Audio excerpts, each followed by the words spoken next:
अस्सलाम वालेकुम। आज की वीडियो में हम करेंगे एक्सरसाइज 1C और इसका हम करेंगे जी क्वेश्चन नंबर 8। और इससे जो पिछले क्वेश्चंस हैं वो मैं अपनी पिछली वीडियोस में कर चुकी हूँ, उनका लिंक मैं डिस्क्रिप्शन में दे दूंगी, आप वहां से देख लीजिएगा। और अगर अभी तक आपने मेरा चैनल सब्सक्राइब नहीं किया तो इसको सब्सक्राइब कर दीजिए और बेल आइकन को लाजमी प्रेस कीजिएगा ताकि आपको न्यू आने वाली वीडियोस के बारे में पता चल सके। तो स्टार्ट करते हैं। क्वेश्चन नंबर 8 है हमारे पास कि if z is inversely proportional to x and z is equal to 5 when x is equal to 7। हमारे पास क्या है जी, z इनवर्सली प्रोपोर्शनल है x के, तो वो कह रहे हैं कि जब x 7 है तो z क्या होगा, 5 होगा। हमने फाइंड करनी है वैल्यू ऑफ x, जबकि z हमारे पास क्या है, 70 है। ठीक है, तो सोल्यूशन स्टार्ट करते हैं इसका। इसको मैं बिल्कुल वैसे ही करा दूंगी जैसे हम पहले क्वेश्चंस करते थे, ठीक है, उस तरह इजीली आपसे हो जाएगा। तो इसको हम लिख देते हैं कि सिंस z क्या है हमारे पास, since z is inversely proportional,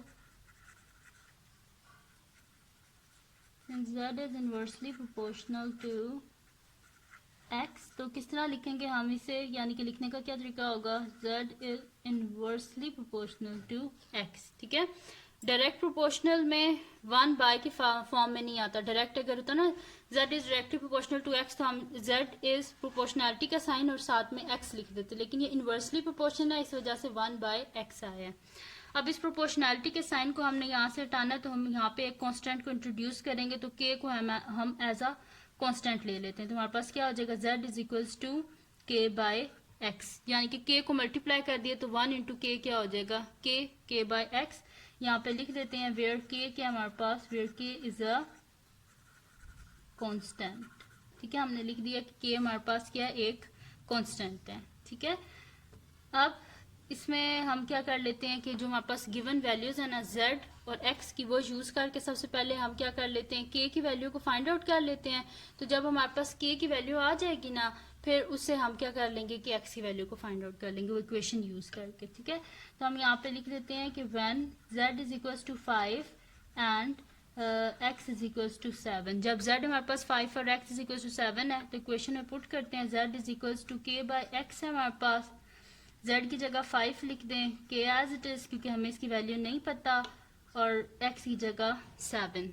ठीक है, अब हमें किसकी वैल्यू चाहिए, k की वैल्यू चाहिए, तो इसके डिनोमिनेटर में 7 है, ये हमें नहीं चाहिए। तो अगर डिनोमिनेटर से कोई चीज़ खत्म करनी हो ना, तो उसी नंबर को बोथ साइड पे मल्टीप्लाई कर देते हैं, मल्टीप्लाई बाय 7, मल्टीप्लाई बाय 7। 7 और 7 आपस में क्या होगी, कैंसिल आउट, और 7 5 से क्या होता है हमारे पास 35, यानी कि k क्या आ गया हमारे पास 35, k की वैल्यू आ गई 35 हमारे पास। इसको इस इक्वेशन में पुट कर देते हैं, हमारे पास क्या आ जाएगा, z is equal to 35 by x। ठीक है, इक्वेशन हमने फाइंड आउट कर लिया है। अब इस इक्वेशन में हम क्या कर देते हैं, z की वैल्यू को पुट करते हैं और वहां से इजीली हम लोग फाइंड आउट कर लेंगे x की वैल्यू को। ठीक है, तो यहाँ पे हम लिख देते हैं कि when z is equals to 70, तो इक्वेशन क्या है जी हमारे पास, z is equals to 35 by x, z की जगह लिख देते हैं 70 is equals to 35 by x, जिसके डिनोमिनेटर में कुछ नहीं होता, उसके डिनोमिनेटर में 1 होता है। बोथ साइड पे क्या कर देते हैं जी, क्रॉस मल्टीप्लाई, तो हमारे पास क्या हो जाएगा 70x is equals to 35 into 1 क्या हो जाएगा, 35 ही हो जाएगा। अब क्या कर लेते हैं, हमें x की वैल्यू चाहिए, तो बोथ साइड पे क्या कर देंगे, 70 से डिवाइड, 70 और 70 आपस में cancel out, x is equal to 35 को जब हम 70 से डिवाइड करेंगे तो हमारे पास क्या आंसर आएगा, 35 डिवाइडेड बाय 70, तो हमारे पास आ रहा है 1/2। 1/2 लिख लें या फिर 0.5 लिख लें, एक ही बात है। ठीक है, आपकी मर्जी है, 1/2 लिख लें या फिर आप लोग 0.5 लिख लें। ठीक है, तो ये था जी क्वेश्चन नंबर 8। बड़ा इजी सा ये क्वेश्चन था, कोई मुश्किल नहीं है इसमें।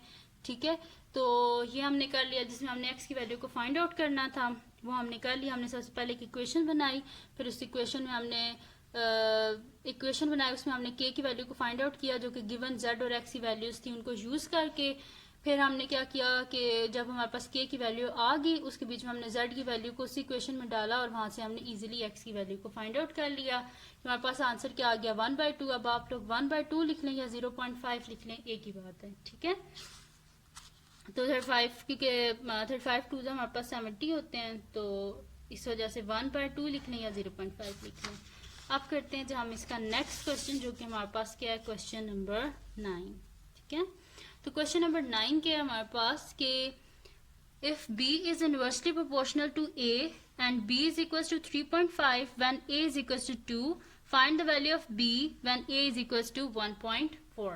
ठीक है, बड़े इजी से ये भी क्वेश्चन है, बिल्कुल वैसे ही है जैसे हमने क्वेश्चन नंबर 8 किया था। तो स्टार्ट करते हैं, इसको सोल्यूशन लिख लेते हैं। हम यहाँ पे सबसे पहले गिवन जो चीज़ है वो लिख लेते हैं कि सिंस b के हमारे पास इन्वर्सली प्रोपोर्शनल है a के, तो हम यहाँ पे लिख देते हैं since b is inversely proportional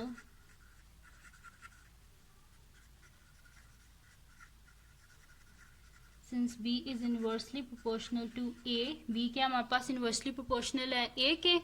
ठीक है, तो हम क्या कर देते हैं कि किस फॉर्म में इसे लिखेंगे हम कि b is inversely proportional to a। ठीक है, अब इसमें क्या हो जाएगा, हमारे पास b इन्वर्सली प्रोपोर्शनल है a के, तो प्रोपोर्शनैलिटी का साइन हटाने के लिए हमें यहाँ पे एक कांस्टेंट चाहिए, तो हम क्या कर लेंगे, k को एज अ कांस्टेंट ले लेंगे, तो b is equals to k by a। ठीक है, k को जब 1 से मल्टीप्लाई करेंगे तो k ये आ जाएगा, तो b is equals to k by a। ठीक है, अब क्या कर लेते हैं, हम लोग यूज कर लेते हैं जो हमारे पास गिवन है ना b और a की वैल्यूज, इनको यूज करके सबसे पहले k की वैल्यू को फाइंड आउट कर लेते हैं। तो जब हमारे पास k की वैल्यू आ जाएगी ना, फिर उससे हम क्या कर लेंगे, b की वैल्यू को फाइंड आउट कर लेंगे वो इक्वेशन यूज करके। ठीक है, तो यहाँ पे सबसे पहले तो हम लिख लेते हैं ना कि k क्या है हमारे पास, where k is a constant.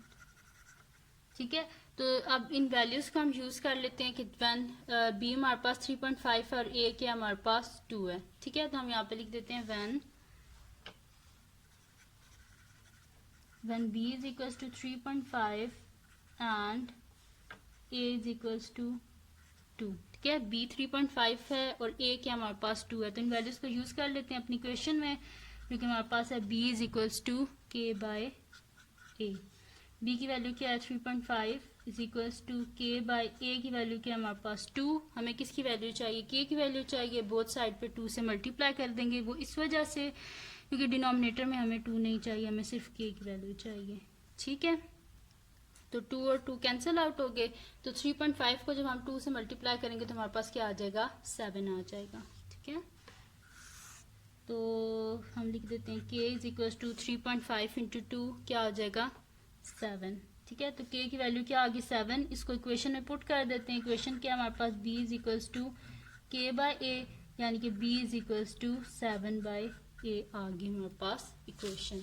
ठीक है, अब इसमें हम क्या कर लेते हैं, इस इक्वेशन में हम डाल देते हैं a की वैल्यू और वहां से हम क्या कर देते हैं, b की वैल्यू को फाइंड आउट कर लेते हैं। तो हम यहाँ पे लिख देते हैं when a is equals to 1.4। ठीक है, तो b क्या हो जाएगा, b is equals to 7 by 1.4, तो b इज इक्वल्स टू यहाँ पे हम क्या कर देते हैं, 7 को डिवाइड कर देते हैं 1.4 से, तो 7 डिवाइडेड बाय 1.4, तो हमारे पास क्या आंसर आ रहा है, इसका 5 आंसर आ रहा है। ठीक है, तो b क्या आ गया हमारे पास, 5 आ गया। सही है, तो ये थी जी आज की वीडियो, जिसमें मैंने आपको कराया है कि हम किस तरह जो है हमने सॉल्व करने हैं क्वेश्चन नंबर 7 को, सॉरी क्वेश्चन नंबर 8 को और क्वेश्चन नंबर 9 को। ठीक है, तो ये थी जी आज की वीडियो। अगर आपको पसंद आई हो तो इसको लाइक कीजिएगा, मेरे चैनल को सब्सक्राइब कीजिएगा और बेल आइकन को लाजमी प्रेस कीजिएगा ताकि आपको न्यू आने वाली वीडियोस के बारे में पता चल सके। और इस वीडियो को अपने फ्रेंड्स के साथ भी शेयर कीजिएगा और उनको भी बोलिएगा कि वो सब्सक्राइब कर दें, और दुआओं में याद रखिएगा। अल्लाह हाफ़िज़।